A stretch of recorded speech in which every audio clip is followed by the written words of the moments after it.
If Saturn feels like a prison in your life, it's because you built the bars and forgot you had the key. Saturn is the part of your birth chart that shows what your soul promised not to avoid in this lifetime. Often it is feared or framed as restrictive, but Saturn is not here to punish your soul. Saturn is here to make life real. So it governs time, structure, responsibility, and karmic memory. And where Saturn sits in your birth chart, it's asking for maturity, integrity, and embodiment. Not perfection, embodiment. Saturn represents the moment the soul agrees to the rules of this incarnation. It is the planet of karmic contracts.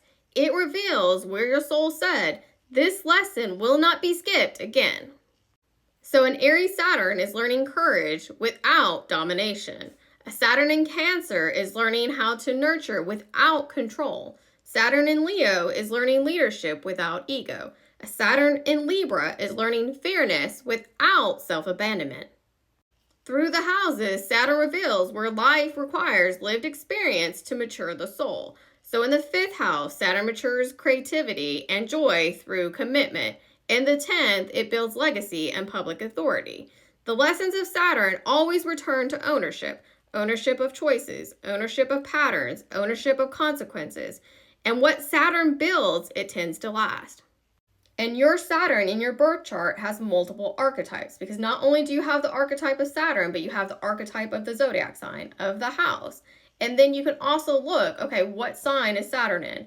And what rules that sign? And look to see where that planet is in your chart. And that's going to tell you another piece about Saturn and what it's trying to tell you.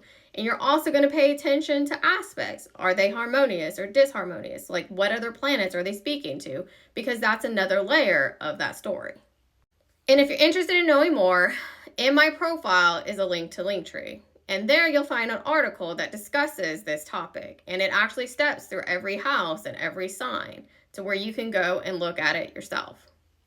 And my main goal is to teach you about your birth chart to where you don't need to go to anyone else. Like, you are a sovereign being, and this is your life, your incarnation. And what you do with it is up to you.